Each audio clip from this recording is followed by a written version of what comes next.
Hi again. We're at home with Ursh, and I'm chuffed to see you again. It's been a busy time.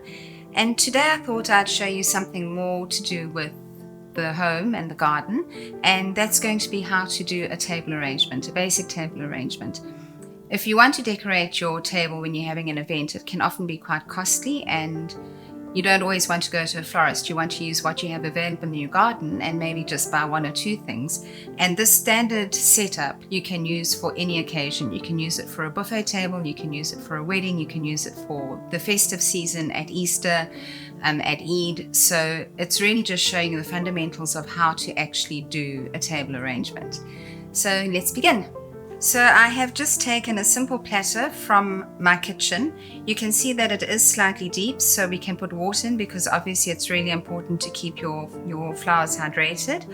I've picked something called leather fern from the garden, and that's quite a hardy fern that will last up to 3 to 4 weeks in your arrangement. I've also picked some eucalyptus or penny gum just for a flat texture and a round texture. And then we've got some roses. You can use any color roses you want or any flower you want actually. So you can make it as bright and bold as you want or as subdued. We've got some candles. And then for a festive feel, we've got some baubles which we'll add to the end, but we'll look at the different stages. So we're first going to start with our candle placement. And always just remember to get your candles well into the oasis. And it's important that you use oasis or florist's foam because that feeds your plant material, and it will also be much easier to keep your arrangement a tidy and neat arrangement. So we're going to put 2 here and maybe just add 1 to that side. And you can see I've just secured my oasis down with some tape just so that it doesn't slide around. And then we start. Nip off your foliage in sections, and here you'll see that you don't actually need a lot of foliage because you're using it quite wisely. We're then going to take these ones off individually, and I'll just do that with a few because first we get our shape and then we start filling in.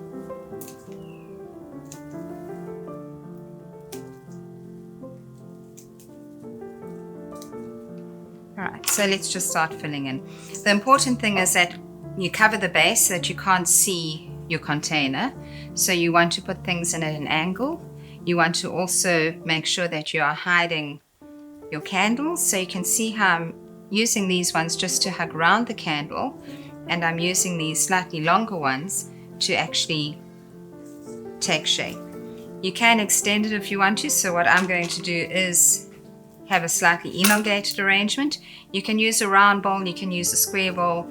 Like I say, you don't have to actually go and buy a special container to do the arrangement in. And the whole thing is about covering your foliage. It's old-fashioned saying, or when my mom taught me to do flowers, because most of my skills I have learned from my mom or my gran or my mum-in-law. Foliage is like a petticoat. You don't want to see the silhouette of a lady's legs necessarily. She should have a petticoat on so that her dress looks decent and neat, and that's what we do with the foliage. That's like the petticoat of the arrangement.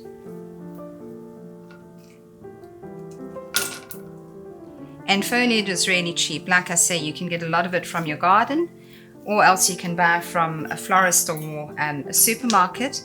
And that is the part that is the cost-effective part of your arrangement. Your flowers will always be the more expensive part.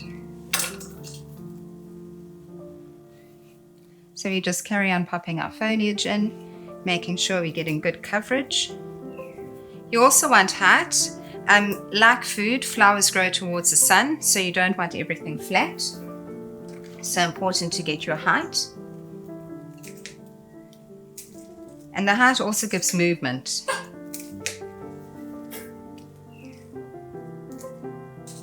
Make sure that you cover the tape as well because you don't want that showing. So we can see that we've got our foliage nicely covering our base. We now add just some different texture, and you can see how already this could almost be an arrangement on its own. You wouldn't necessarily need to add flowers depending on the budget that you're on. And the beauty with Oasis is that you can reuse it. So you use it the first time, you drench it with water so that the Oasis soaks the water, and then you can let it dry out once you finish with the arrangement, and then simply pour boiling water over again to refresh and have it absorb water the next time you use it. So it is really quite cost effective to learn how to do your own flowers instead of paying a florist.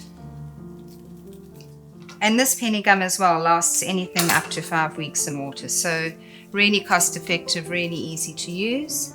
And there we can see we've already got a slightly different styled arrangement that could actually work perfectly on its own. But we want to add roses, and I've got some beautiful white roses. You can use red, pink, any color. And remember, when you're adding flowers, you always add them in odd numbers. So 3, 5, 7, 9. So I'm going to focus on having 3 white roses here.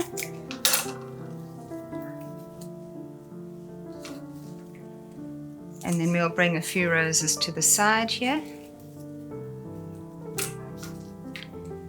And this is now when it becomes important that you keep your Oasis hydrated, because when you're adding flowers, which add expense, you don't want to be replacing them that often.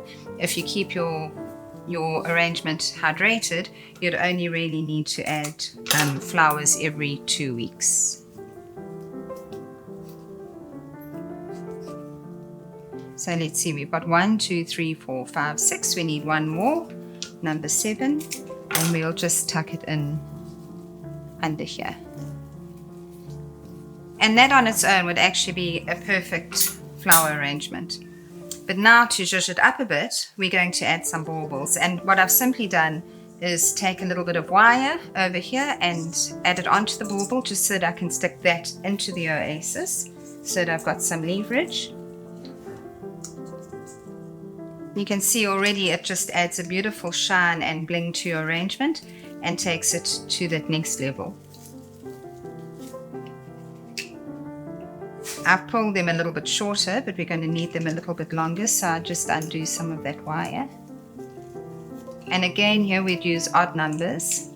So I'm going to use 1, 2, 3 on this side, where the majority of my roses are. And then just carry the color through on the other side. Let's use a shimmery one. And I think I can get it in here. That's lovely. And let's just carry one to the side over here.